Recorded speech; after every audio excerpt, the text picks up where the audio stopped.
Vamos abrir nossas Bíblias no Evangelho de João, hoje no capítulo 17, e nós vamos ler aqui do versículo 17 ao 26, esse momento onde Jesus faz uma linda oração. O título da nossa mensagem é uma sublime oração de intercessão. O texto 17, os versículos 17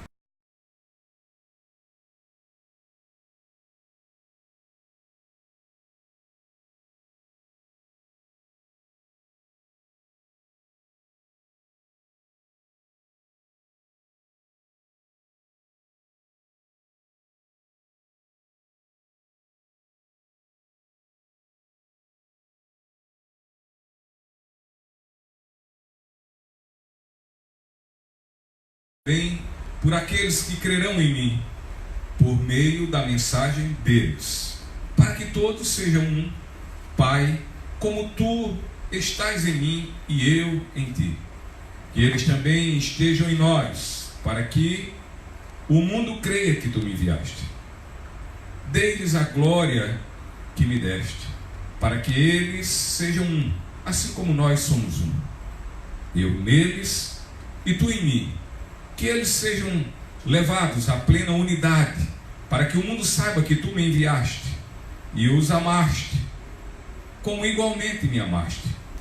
Pai, quero que os que me deste estejam comigo onde eu estou e vejam a minha glória, a glória que me deste, porque me amaste antes da criação do mundo.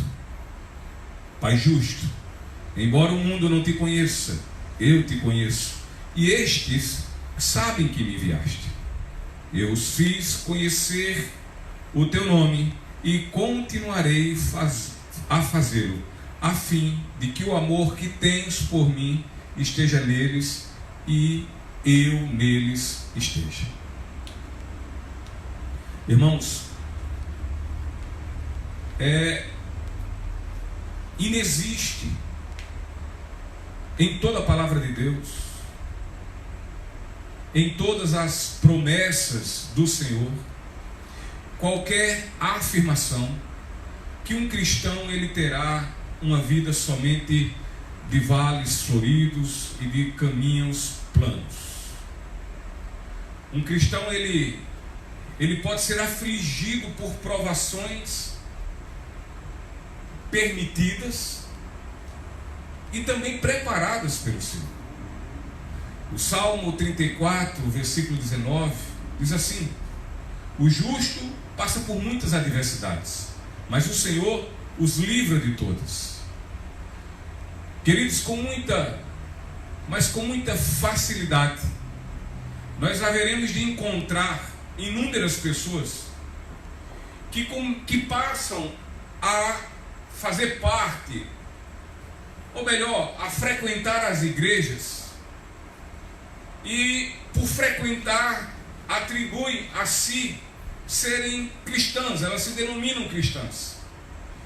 Contudo, fazem isso com uma única, mas também equivocada motivação, porque eles são motivados a algo que é completamente distinto da palavra de Deus e da promessa do Senhor, porque eles vão motivados à igreja, mas vai buscar para si uma utópica, uma falsa, uma pseudo vida conhecida como vida de mar de rosas. Ou seja, eles vão buscar uma vida neste mundo, uma vida completamente blindada contra qualquer tipo de dificuldade e de adversidade. Isso a palavra de Deus não nos afirma em canto algum. Portanto, a vida cristã ela não é fácil. E aliás, ela nunca vai ser. Mas o Senhor, Ele vai nos orientando, Ele vai nos ensinando como nesses momentos difíceis e adversos nós venhamos proceder diante dessas muitas dificuldades, dessas provações que enfrentamos e que haveremos de enfrentar. Mas, queridos, diante dessas lutas e destes caminhos que são cheios de espinhos, que são cobertos de espinhos, como é que podemos nós, como cristãos, reagir? E a resposta que temos na Bíblia é que nós temos que orar. Está aflito? Ore. Queridos, não há relato na Bíblia, não há nada relatado na Bíblia, não há algum relato nela que afirme, que venha afirmar ou que venha prometer que o Senhor vai remover e vai extinguir todo o sofrimento da vida dos cristãos. Agora, na Bíblia diz o seguinte, que nesses momentos de aflições, de dificuldades, de adversidades, o Senhor irá derramar sobre nós a sua graça, para que venhamos suportar estes momentos. A promessa é essa. Ele virá ao nosso encontro, Ele nos dará escapes.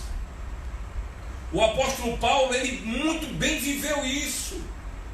Quando orou ao Senhor e disse que orou por 3 vezes e disse lá que Satanás havia o esbofeteado.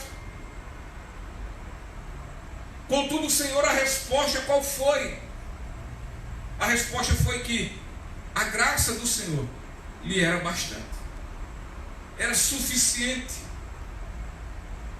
Portanto, meus irmãos, se um cristão ele padece sofrimentos e padece por passar por momentos desagradáveis, momentos desconfortáveis, consequentes da propagação do Evangelho e também da vida deste Evangelho, de viver este Evangelho, da prática deste Evangelho, o que este deve fazer nestes momentos é orar ao Senhor e, orando, apresenta a Ele suas inquietudes, suas dores, suas aflições e pede ao Senhor o seu favor, a sua graça, pede a Ele o livramento.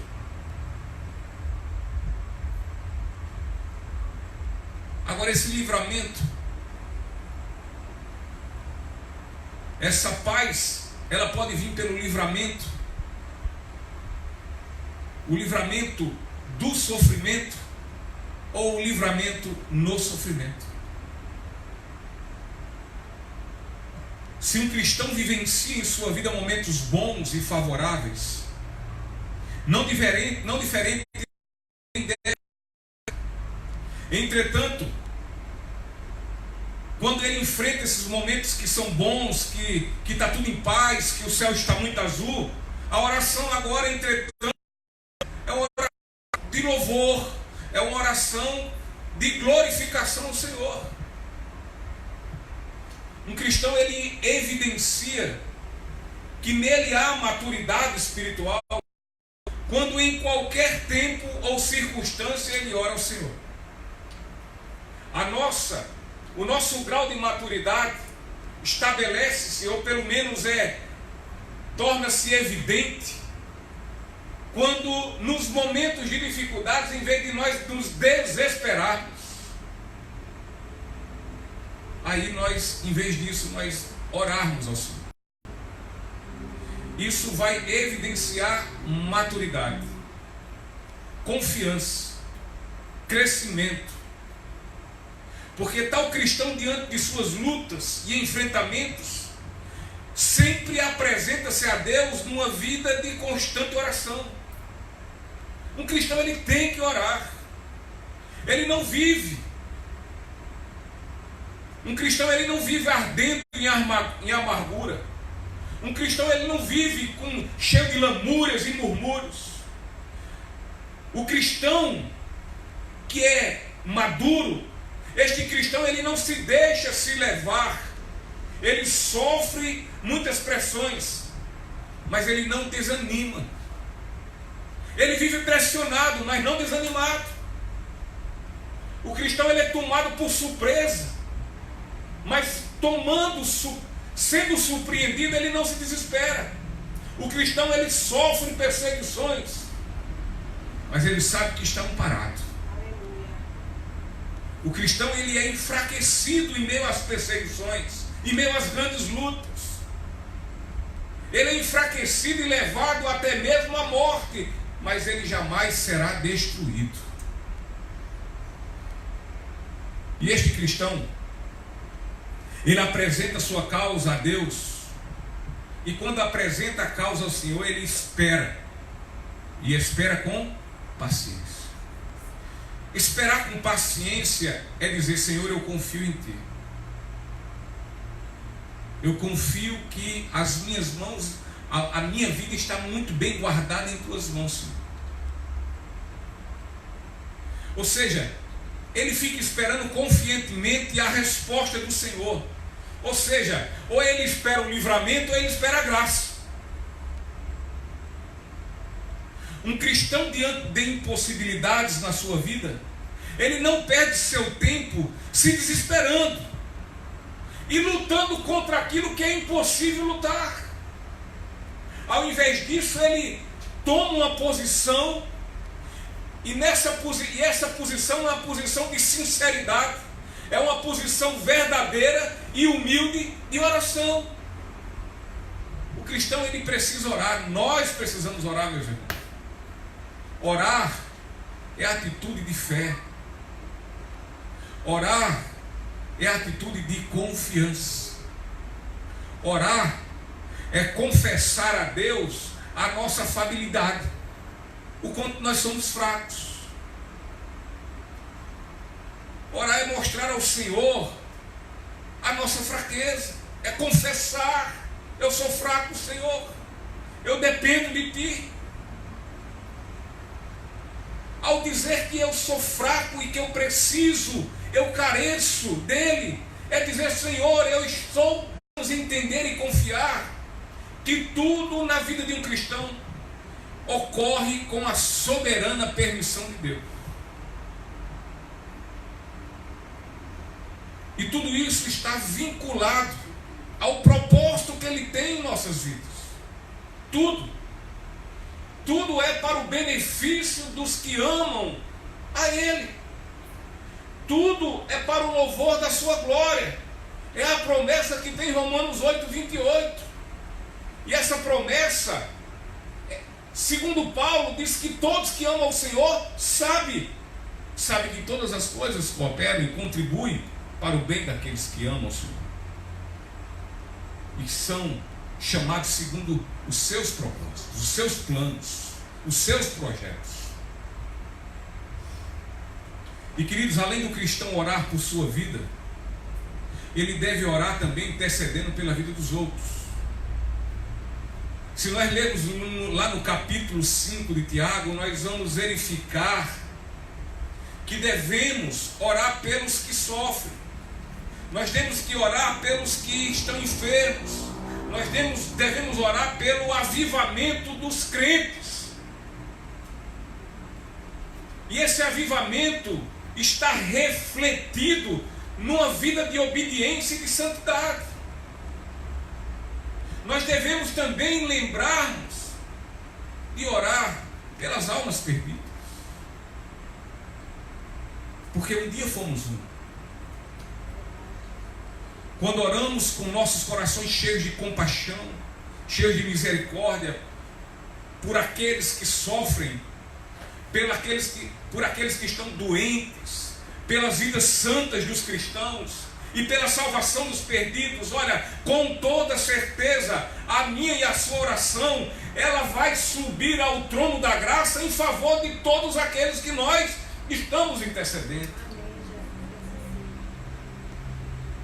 O texto em João tem palavras que nos revelam a mais verdadeira e admirável oração por alguém já pronunciado. Aqui está quem? Aqui está o Filho de Deus. O Filho de Deus orando ao seu Pai e fazendo em favor da igreja, em favor de nós. Portanto, Jesus intercede pelo seu povo. e o faz com pedidos excelsos, com pedidos encantadores. Muitas vezes pedimos orações por nossas vidas, e pedimos por motivos de provisão financeira, pedimos por motivos de enfermidades, de realizações de projetos e tantas outras coisas. Contudo, nós esquecemos de pedir a intercessão pela nossa vida espiritual. Pedir a Jesus pela nossa vida espiritual. Não obstante, quando nos colocamos em intercessão pelos outros, nós pedimos também muitas coisas materiais e conquistas meramente terrenas. E esquecemos de interceder por saúde e por prosperidade. E aqui eu quero dizer, saúde e prosperidade espiritual. Aquela do Salmo 1. Em tudo prosperará. Se assim estivermos arraigados às margens do ribeiro. Se assim não assentarmos à mesa dos escarnecedores. Queridos, Jesus, nessa linda e magnífica oração, ele ora pelos seus discípulos para que o Senhor os guarde do mal. Ele ora também para que seus discípulos, ora pela santificação dos seus discípulos. Jesus, aqui ele também ora por seus discípulos, os discípulos que são sua igreja, para que eles vivam como? Em unidade e amor. E por fim, Jesus ora para que sua igreja seja participante da sua glória no céu. Então Jesus, nós podemos orar que Jesus não ora pedindo riquezas e honras. Não, ele não ora pedindo, ele não intercede por nós sobre essas coisas. Ele não ora pedindo por poder e influências políticas. Mas Jesus aqui, ele ora a nós, para a sua igreja, para os seus discípulos, ele ora por bênçãos espirituais e celestiais. Jesus resume-se,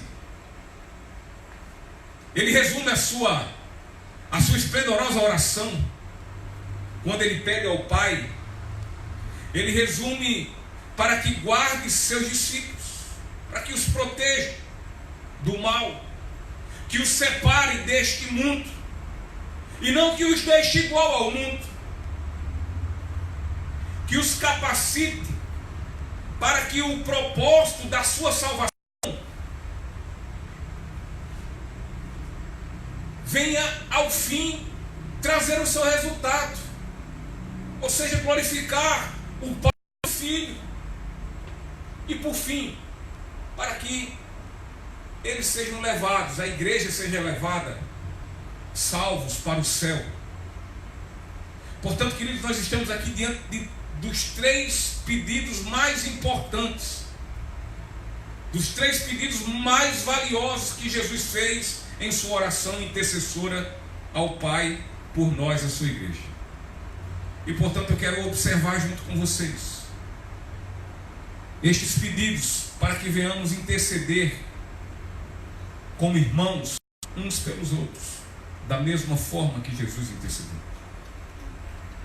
Veja o versículo 17, 18 e 19. Santifica-os na verdade, a tua palavra é a verdade. Assim como me enviaste ao mundo, eu os enviei ao mundo. Em favor deles eu me santifico, para que também eles sejam santificados pela verdade. Ou seja, Jesus aqui, ele faz uma oração de intercessão pela santificação dos seus discípulos. Queridos, a nossa ida ao céu, a vida eterna, é uma grande verdade. E ela será única e inteiramente por meio da graça, e nada mais do que isso. Ninguém pode alcançar o céu por meio das obras. Entretanto, o céu nunca poderia ser algo prazeroso para nós cristãos se nós não almejássemos uma vida de santidade, um caráter santo para o louvor da glória do Senhor. E E olha, somente o precioso sangue de Jesus é que pode nos dar a condição de entrar no céu. Porém, somente a santidade, ela demonstra, ela testifica quão alegres somos porque Jesus nos salvou. É a resposta de alegria, de gratidão ao Senhor por sermos salvos. É lutar para sermos semelhantes àquele que nos salvou.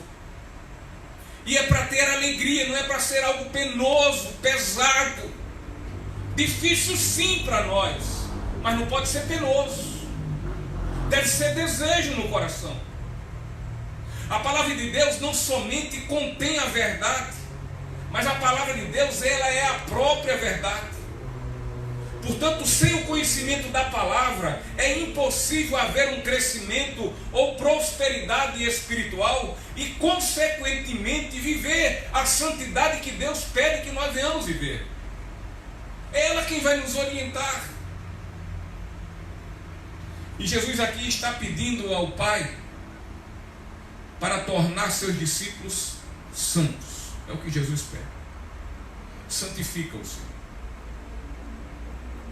Jesus pede para torná-los espirituais, puros e verdadeiros em palavra, pensamentos e atitudes nas suas vidas, na prática, no dia a dia.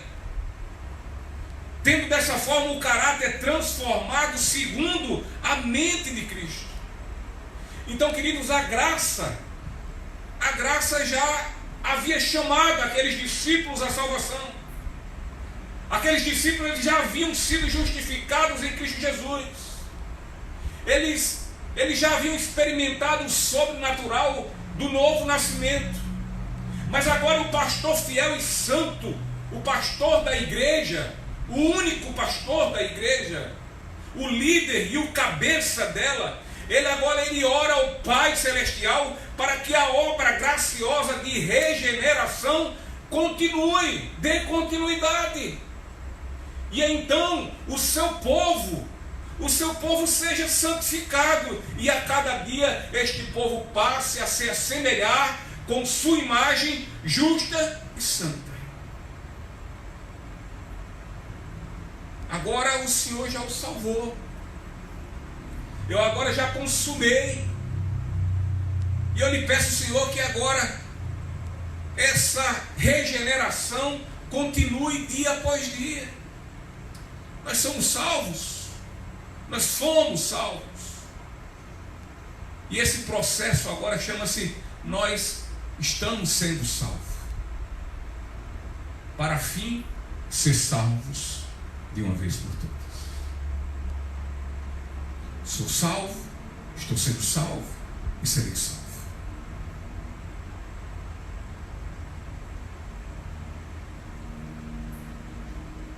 Jesus, ele ora ao Senhor pedindo aquilo que deve ser o mais desejado na minha e na sua vida.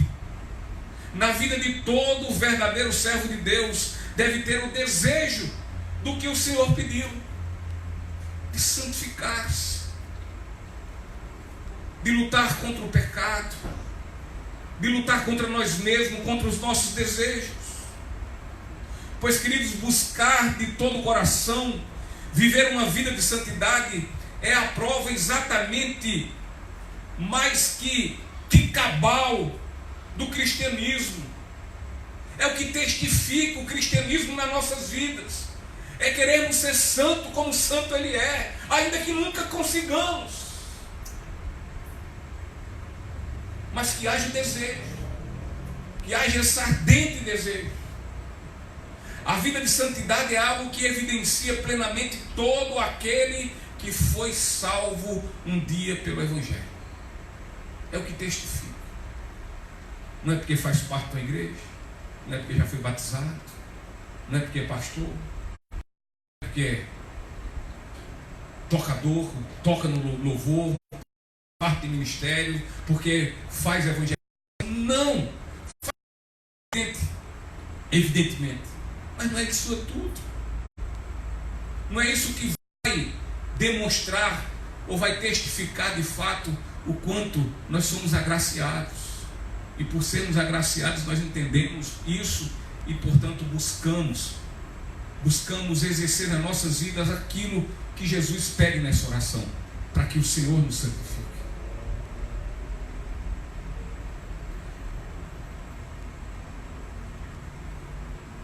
E digo mais, esta postura nas nossas vidas tem conquistado muitas almas perdidas. As pessoas têm visto Cristo em nossas vidas, através das nossas vidas. Uma vez regenerado pelo precioso sangue de Jesus, este que foi regenerado passa a amá-lo e, consequentemente, ele quer cada vez mais imitá-lo e ser parecido com ele. Diante do que relatamos, não poderia ser outro o primeiro pedido de Jesus em sua oração, senão pela santificação do seu povo.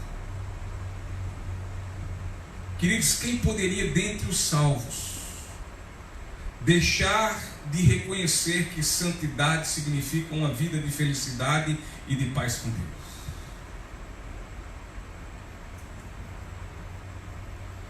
Jesus quer que tenhamos intimidade com Ele, e por isso Ele ora intercedendo por nós, para que venhamos ser santificados mediante o conhecimento da sua palavra. Não há intimidade com o Senhor sem a santificação.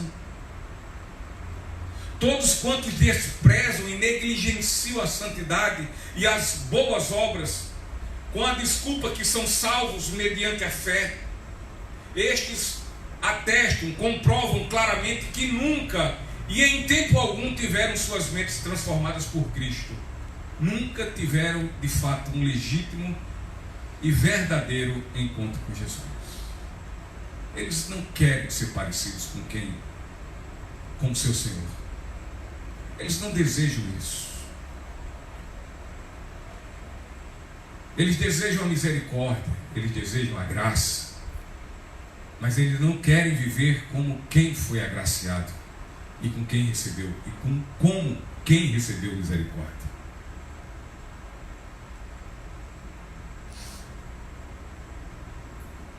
Versículo 20 ao 23.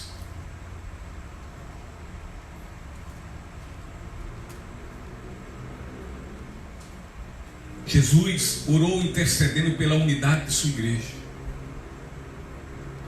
Ele aqui, a oração é para que haja união entre os irmãos.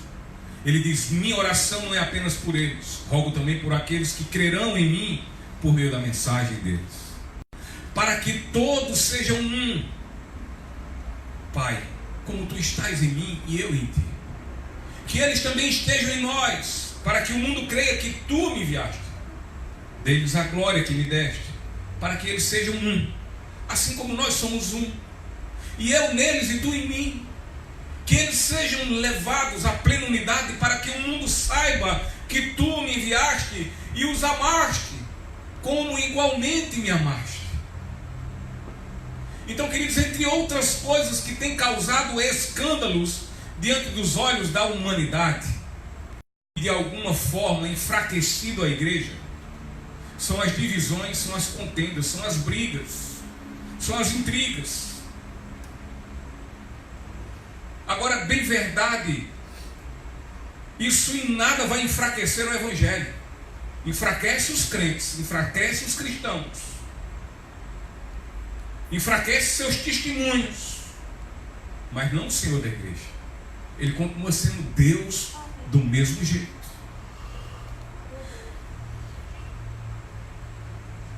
Muitos cristãos, só fazendo um parênteses aqui, essa semana eu conversava com uma pessoa e ele dizia o seguinte: por conta dessas coisas, tem muita gente que não quer Cristo, porque o irmão dá um falso testemunho, porque o irmão é linguarudo, porque o irmão, enfim, tantos falsos testemunhos que existem. E por isso ele disse que não quer Cristo.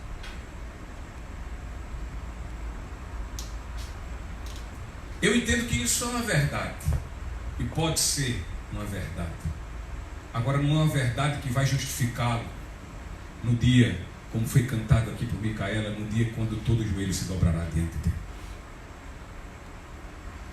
Não vai adiantar ele dizer, eu não quis Cristo por causa de Sérgio. Eu não quis Cristo porque Janderson me fez isso. Ou eu vi fazendo isso. Isso não vai justificar. Porque quem fez foi Janderson, quem fez foi Sérgio. O que Cristo fez por ele foi morrer por ele, e ele não creu. Ele não recebeu o amor de Deus. Muitos cristãos têm gasto seu tempo em desavenças. Muitos cristãos têm gasto seus tempos com discussões e intrigas, quando na verdade deveriam estar empreendendo forças para militar e combater o pecado e Satanás.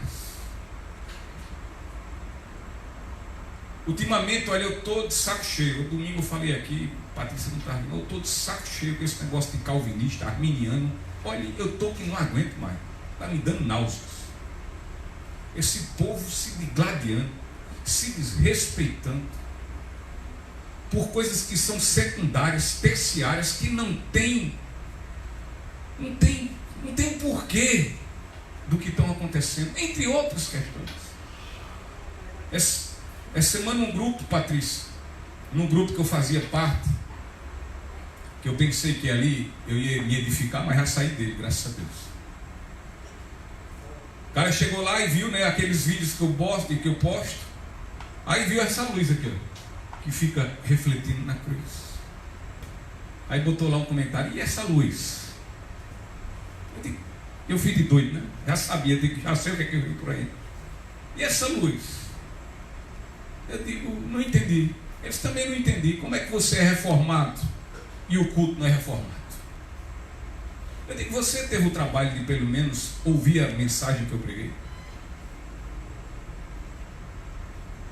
Mas meu irmão, é o seguinte, você está preocupado com todas essas coisas? Faça o seguinte,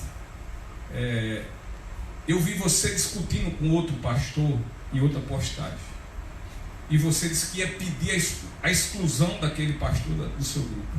Faça o seguinte, eu não vou lhe dar esse trabalho, eu mesmo vou me excluir, né, para que você nem precise ter isso. Eu não quero vir aqui me incomodar, porque eu vim para esse grupo para ser edificado e não para edificar e ser edificado, e não viver esse lenga-lenga que você está vendo aí de usos e costumes. Você não foi salvo por uma luz, você está vendo simplesmente uma luz que está refletindo a cruz de Cristo, e que não há nada místico ali, mas a cruz de Cristo é o simbolismo do cristianismo que eu creio. Então as pessoas estão discutindo por coisas bobas. Evidentemente que um culto tem que ter ordem e decência, mas o que é isso tudo? Então estão se discutindo por toda sorte de besteira, de coisa. Isso não é característica da igreja. A igreja não vive em discussão, nesse tipo de discussão. A igreja não vive discutindo, separados. Não. A igreja é para viver unida, é corpo. O corpo não vive separado. A igreja deve estar preocupada de salvar vidas. Testemunho de Cristo fora, através do conhecimento da sua palavra, vivendo a sua palavra, lutando para viver essa palavra. Ela devia estar preocupada com isso, e não com essas discussões tolas. Jesus, ele dá exemplo em sua oração de intercessão, e ele clama ao Pai Celestial que seu povo seja unido, para que vivam em unidade, para que sejam um, como ele, Jesus, é um com o Pai.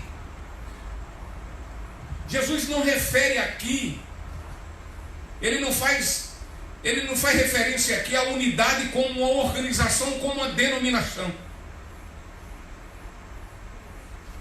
Até porque na época nem existiam denominações.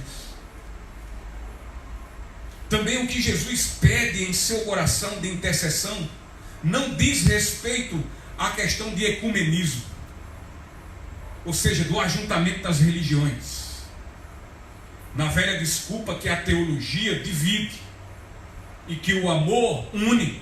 Não é assim. Também não é por aí. pois tal afirmação, dizer isso, que a teologia divide e o amor une, essa afirmação é uma afirmação mentirosa e despreza os fundamentos do Evangelho de nosso Senhor Jesus Cristo. Isso aqui é inegociável. A palavra de Deus é inegociável. Veja o que Paulo diz em Efésios, no capítulo 4, versículo 1 ao 6. Ele diz assim: olha, como prisioneiro no Senhor, rogo-lhes que vivam de maneira digna da vocação que receberam, da salvação que receberam. Sejam completamente humildes, ele diz, e dóceis, e sejam pacientes, suportando uns aos outros com amor. Amém. Façam todo o esforço para conservar a unidade do Espírito pelo vínculo da paz. Amém. A qual vocês foram chamados em um só. A qual vocês foram chamados é uma só. Me perdoe. Há um só corpo, é um só Espírito. Assim como a esperança para a qual vocês foram chamados é uma só. A salvação é uma só. Há um só Senhor. Ou seja, há um só Deus. Uma só fé. Um só batismo. Um só Deus. Um só Deus e Pai de todos. Que é, portanto, Paulo está dizendo, vive em união. Em hipótese alguma poderá haver unidade se nós excluirmos a verdade. Fora da verdade não há consenso. Fora do Evangelho não tem acordo. Aí não tem acordo. O que Jesus quer é que o seu povo seja um, seja unido na luta contra o mundo e contra o seu sistema, mas unidos por meio dele. E aonde é ele? Aonde ele se revela? Na palavra. Seja unido na batalha ferrenha e constante contra tudo que vai de encontro à verdade. Tudo que vai de encontro à sã doutrina, ao Evangelho. Olha, queridos, não há harmonia com os fundamentos cristãos quando o seu povo vive em discórdia e divisão. E sabe por quê? Porque isso vai afrontar exatamente o conceito do cristianismo. E vai de encontro ao pedido intercessor do ícone do cristianismo, que é Jesus Cristo. Questões de partidarismo, sectarismo, divisões, intrigas, grupinhos, fora e dentro das igrejas, ou seja, numa denominação ou entre denominações, nas mesmas denominações ou entre denominações diferentes, tudo isso prejudica a obra de Deus.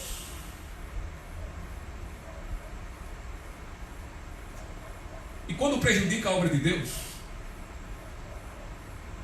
auxilia e favorece a obra do diabo, o trabalho dele. Então, deveria ser assim, unido. As denominações, sejam elas quais forem, em nome de Cristo, deveriam ser todas unidas. Mas repare bem o que Paulo diz em Romanos 12, versículo 18. Ele diz assim: façam todo o possível para viver em paz com todos. Outras versões diz: se possível, tenha paz com todos. Mas nessa versão está dizendo: façam todo o possível, eles se esforcem para viver em paz com todos. O que é viver paz com todos? Não, porque o cara crê na predestinação e o outro não. Aí isso é motivo para intriga. Isso é terciário. Isso é terciário. A quantidade de calvinistas que eu vejo citando um número grande de arminianos. Renato Vaz é um calvinista, crê na predestinação, e ele está dizendo: meus arminianos preferidos. Aí vai citando John Wesley, Tozer, C.S. Lewis. Então, isso é terciário. Quem não tem maturidade fica brigando, arengando com essas coisas, que não vai levar absolutamente nada. Então, aqui está a orientação de Paulo, ou seja, a palavra de Deus está dizendo: olha, se possível for, vive em paz com todos. Isso não seja argumento para intrigas, nem isso e nem uma luz.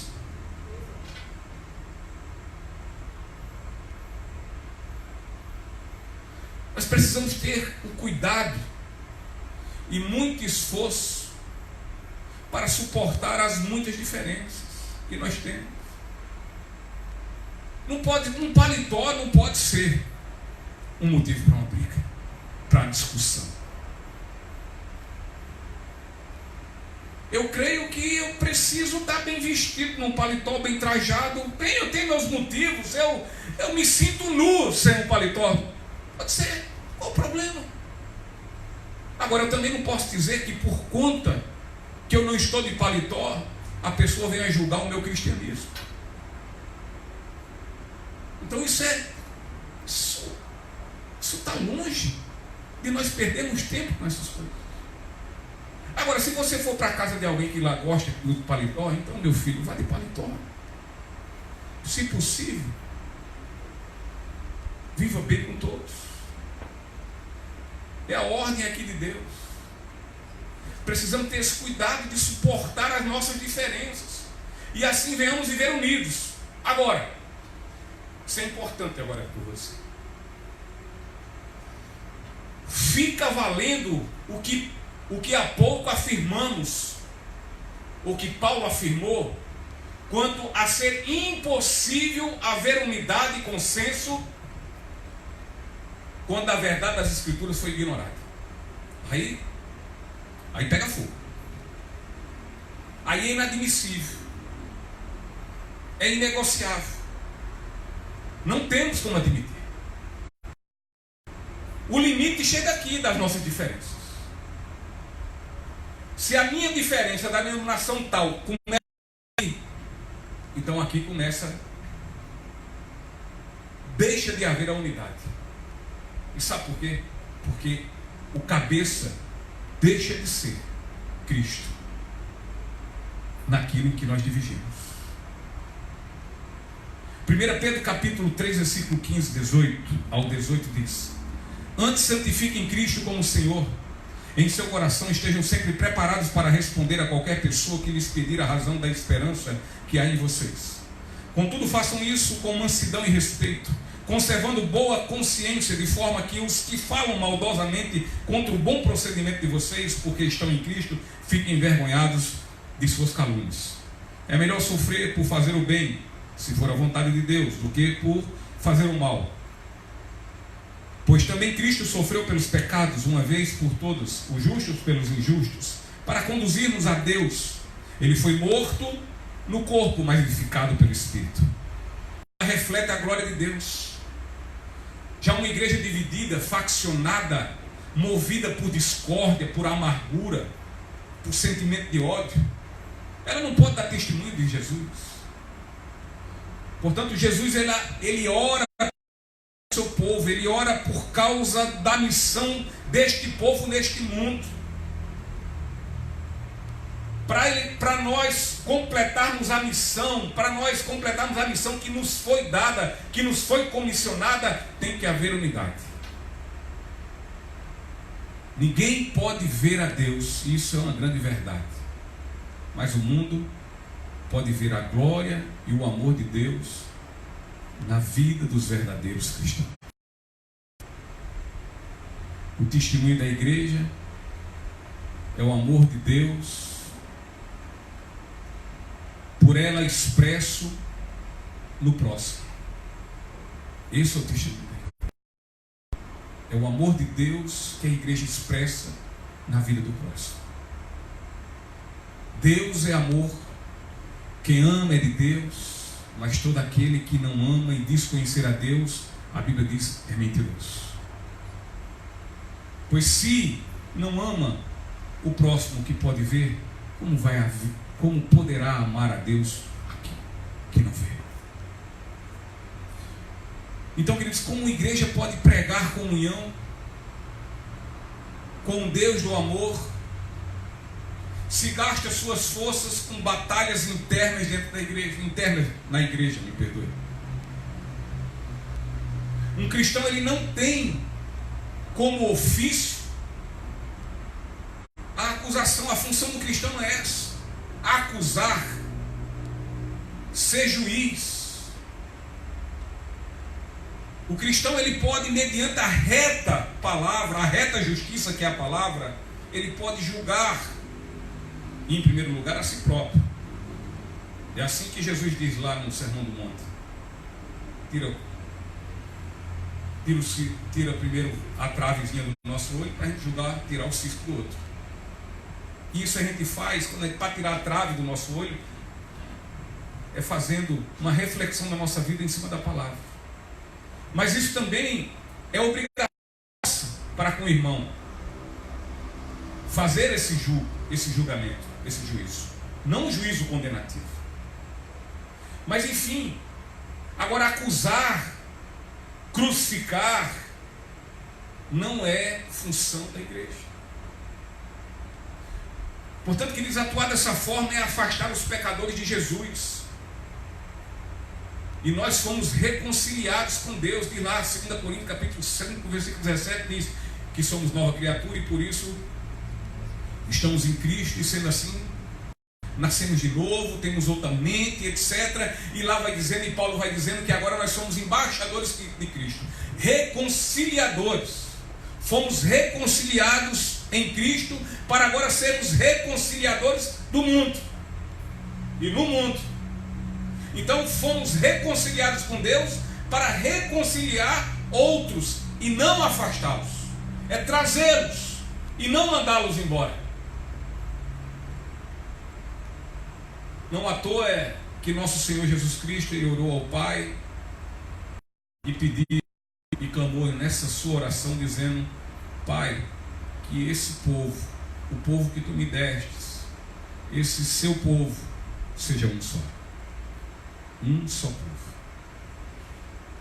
E aí, versículo 24 ao 26 diz: Pai, quero que os que me deste estejam onde eu estou e vejam a minha glória, a glória que me deste, porque me amaste antes da criação do mundo. Pai justo, embora o mundo não te conheça, eu te conheço, e estes sabem que me enviaste. Eu os fiz conhecer o teu nome e continuarei a fazê-lo, a fim de que o amor que tens por mim esteja neles e eu neles esteja. Então, querido, Jesus aqui também intercede, ele ora intercedendo pelo o destino celestial e eterno da sua igreja, do seu povo.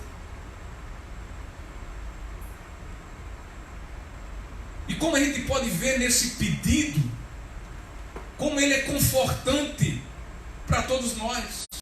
Como é confortante essa parte final da oração de nosso Senhor Jesus Cristo. Com toda certeza, aqueles que ouviram estas palavras sentiram-se ali animados, consolados. Afinal, Jesus aqui está intercedendo ao Pai para que os seus discípulos, eles vejam a sua glória e estejam no céu com Ele por toda a eternidade. Jesus antes, quando Ele pede a unidade, quando Ele pede a comunhão fraternal entre os irmãos, deve-se porque estes precisam comer como família. E o negócio começa aqui na terra, para terminar lá no céu. Eu às vezes já falei aqui, mas você já conheceu alguma família que você chega lá, aí você conhece uma pessoa, um amigo, você faz um amigo, ele lhe convida para ir na sua casa e tal, tudinho. E quando chega aí, você vai fazer uma visita a ele, bate lá na porta, abre: opa, fulano, tudo bom? Me diz uma coisa, teu irmão está aí, está lá dentro. Tu chama ele para mim? Ele não me chama não, que eu não falo com ele. Vai, chama ele lá. Aí quando ele chega lá e tal, tudinho, começa a conversar. E aí, tá tudo bem? É tua mãe? É? Ei, me apresenta ela. Eu não estou falando com ela. E por aí vai. Eu lhe pergunto, o nome disso é família? A família de Deus também é do mesmo jeito. Se for uma família que vive assim, ela pode ser tudo, mesmo família de Deus. Porque olha, queridos, se nós não conseguimos viver unidos em família aqui na terra, como é que nós podemos afirmar que estaremos na eternidade com o Senhor? Se nós não somos família aqui na terra, é porque nós não somos a família de Deus no céu.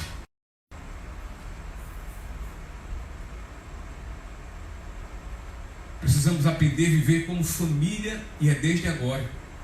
De outra forma, nós não podemos pensar que somos família de Deus e que passaremos com Ele a eternidade juntos.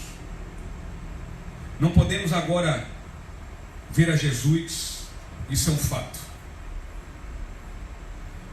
Nós sabemos muito sobre Ele, lemos sobre Ele, ouvimos a sua voz, sentimos a presença, cremos confiantemente em sua pessoa como Filho de Deus, como o Cordeiro Santo que tira o pecado do mundo. Lançamos nossas almas sobrecarregadas nos seus braços e Ele nos alivia de todas as nossas cargas pela fé que temos em sua redentora obra, que por sinal Ele já consumou. Contudo, queridos, tudo isso é vivido entre nós pela fé e não pela vista. E por vezes essa fé que nos consola, essa fé que nos conforta e que em Cristo nos faz mais que vencedores, essa fé às vezes vacila. E nós nos enxergamos andando com dificuldades em nosso caminho ao céu, trôpegos, vacilantes. Contudo, queridos, um dia, tudo isso terá um fim.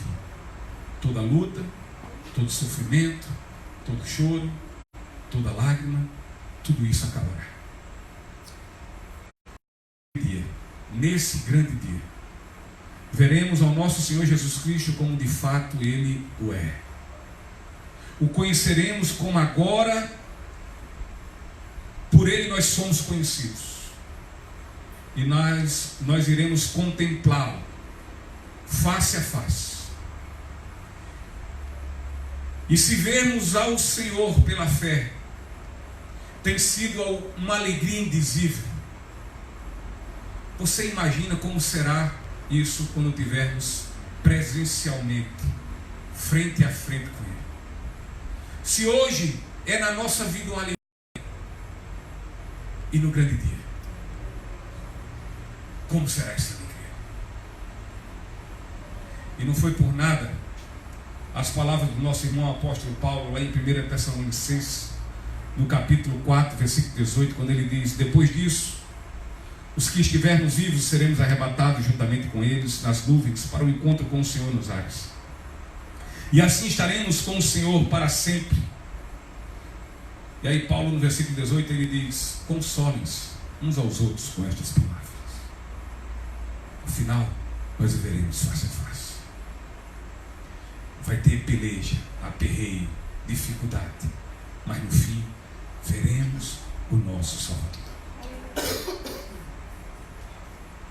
Nós não temos muitas informações sobre o céu. Nós não sabemos como vai ser essa nação celestial. E por vezes, quando queremos imaginar como será o dia em que pecadores e merecedores como nós poderemos viver felizes num lugar onde não haverá mais choro, não haverá mais lágrima, mais tristeza, mais dor e morte, afinal a antiga ordem já passou. Então, queridos, diante disso nossas mentes ficam um tanto confusas. Entretanto, temos a plena certeza que aquele que prometeu é fiel. E sendo assim, a morte foi vencida lá na cruz do Gólgota. E assim todos quanto confiam nisso, descansam em suas mentes, sabendo que depois da morte haveremos de estar com Cristo. Todos os verdadeiros cristãos estarão para sempre com o Senhor. Não precisamos mais informação que esta pura certeza. Louvor.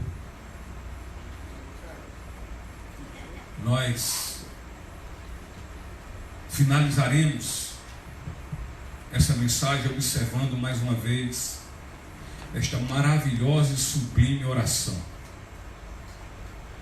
lembrando-nos dessas 3 estupendas petições, desses pedidos do Senhor junto ao Pai. O que é que Ele nos pede?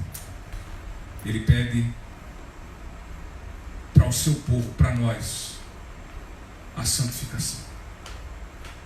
Ele pede também a unidade. A santificação e a unidade que são totalmente pertinentes e também consequentes numa caminhada cristã ao céu. Na nossa caminhada até o céu, nós tem que haver na nossa vida o processo progressivo dessa santificação. É uma subida de escada, um degrau a cada dia. E quando começamos a crescer nesse processo de santificação, com toda certeza nós vamos sermos mais unidos. E por fim, a presença de nosso Senhor Jesus Cristo na glória, que é o futuro certo de todos quanto o amam. Qual é a certeza que você tem da sua vida? A certeza do seu negócio? A certeza da sua saúde?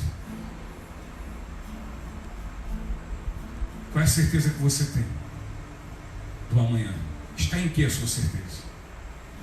Nós só temos uma como cristãos que somos. É a certeza que estaremos com nosso Senhor Jesus Cristo na glória. Se há alguma motivação de nós irmos adiante, só pode ser essa. Porque as outras é tudo areia movediça. É tudo passageiro. É efêmero. É hoje e não é amanhã.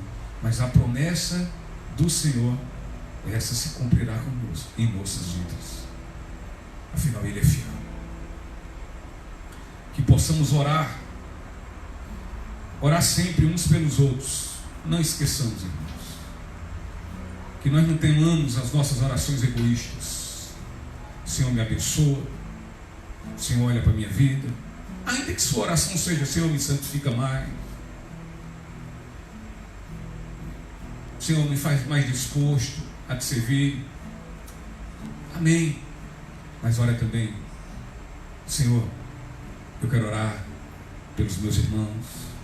Eu quero orar por toda a tua igreja, para que a tua igreja seja santa como santo tu és, e para que a tua igreja seja unida num só corpo, afinal tendo o Senhor como a cabeça desse corpo. Que possamos orar por todas essas coisas. Que também possamos orar sempre uns pelos outros, e orar também pelas necessidades dos outros. Sim, não há ilegalidade nisso. Que nós possamos orar pelo provimento na vida dos outros. Sim, podemos orar, devemos orar. Está doente, ore. Ore. Se alguém está doente, ore. Oremos pela saúde. Eu tenho um projeto. Ore pelo seu projeto. Bote seu projeto nos braços do Senhor e diga: Senhor, esse é o meu. É o teu também? Se for, Senhor, louvado seja o teu nome. Se não for, rasga meu projeto, Senhor, e manda o teu. Podemos orar por todas essas coisas e muitas outras, mas que sempre oremos intercedendo, especialmente por estas petições que Jesus, o nosso Salvador, orou por nós. Fez conhecida a Deus, o Todo-Poderoso, o Pai de nosso Senhor Jesus Cristo. Amém?